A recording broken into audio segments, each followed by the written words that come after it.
Yo, Mati. Yanko guide him. Daily guide. Ti daily guide no. Said the akosi, ya mase be jafwe. To amu na gu ha nti ha no ye oro a afenyo marking. He say no ye say yendime nka minority nka majority bia nti MPP caucus. Ena wa hai kosi se ye bewie asam ne kan ye hunu de wote ha de ote ha. Se say the caucus na nam omayi mo. Nti enra said the speaker nkrata akọ ye se majority NPP caucus. Echere se wo se ye free parliament no mo ba asetena no. Enra wo mo kwa asetena. Nanso MPP caucus wo no mo anko. If you say NDC caucus ekotena former MPP majority seat. Nti anu nti no MPP caucus enso anko tena former minority seat. Say yanka minority majority caucus ene ye denam ti ho ayi no wie no ode sentwefo nhia mu ebreye enti owura afenyo marking wono ene dan mu hai mampani abede akire so ena akopa my credit score system ho ntomai nti mo no a ayi telco so iba ye MTN wo mo bua ye maye ayi a uwi anu awe o chip san ka wo de so no we ya na de aba ho abehwe ya no abere chip no e wa ha no so na abete say Ghana card ni nti kwaku mo yes ha ne ma na ya chew dada before wo be wia no aban gina wo fie danim because wo GPS address no a wo de ba wo photo no bibia fingerprint ni nyina ye adwuma o me edi no kura me ye ho oni sika abobosia e wo ayi momo so 300 tua na sa obi so nya bia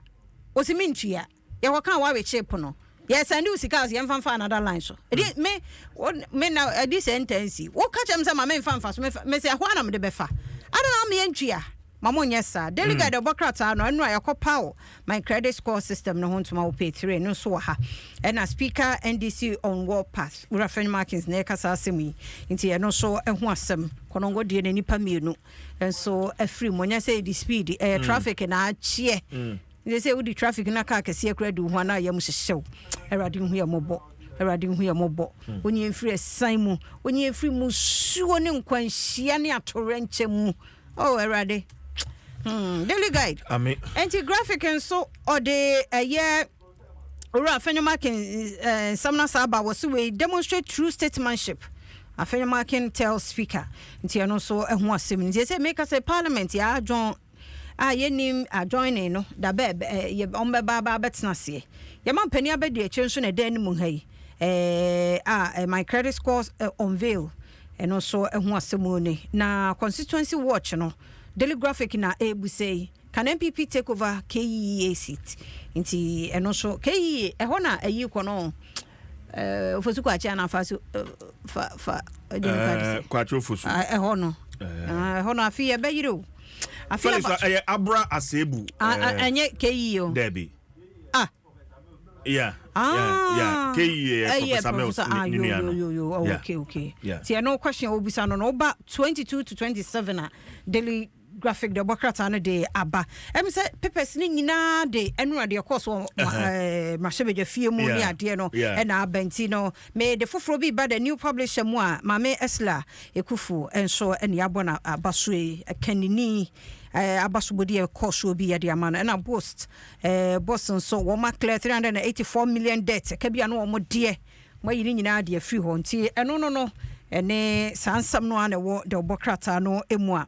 Ghanaian publisher so ediaba enipa won betumi ato aba afi eno so ewo ha 18,772,289 nti ene bosome pepepe obete odododio yeah 54,000 ebiaba ma ya bre ye ginam ya bora de paye ginam den eno an ya ka kire ono nkotie bibia be mo wakoma basoro ma fidie ne na free bay a wutie ye nyi free Adom se TV se radio na ensura yen social media handles na nyi free ho amano ne for ya chia mo no pay ya no power ha bia wo bia wa mo no ne time ne bia na ye de chia we mo de mo ne ya adwuma che mo nim se de ye no nti nyi free ha kotie because abase obi be rush hwan ba wo ye dey kokromoti power election headquarters eni ha nti ya tie ha sebe ya wakoma betumi ato yem de ebeka no eno ne papa nti nye fidie ne free ha yegu ahoboa so awurade hwe asui ne akoto aben nti kwa kuma me fancy ha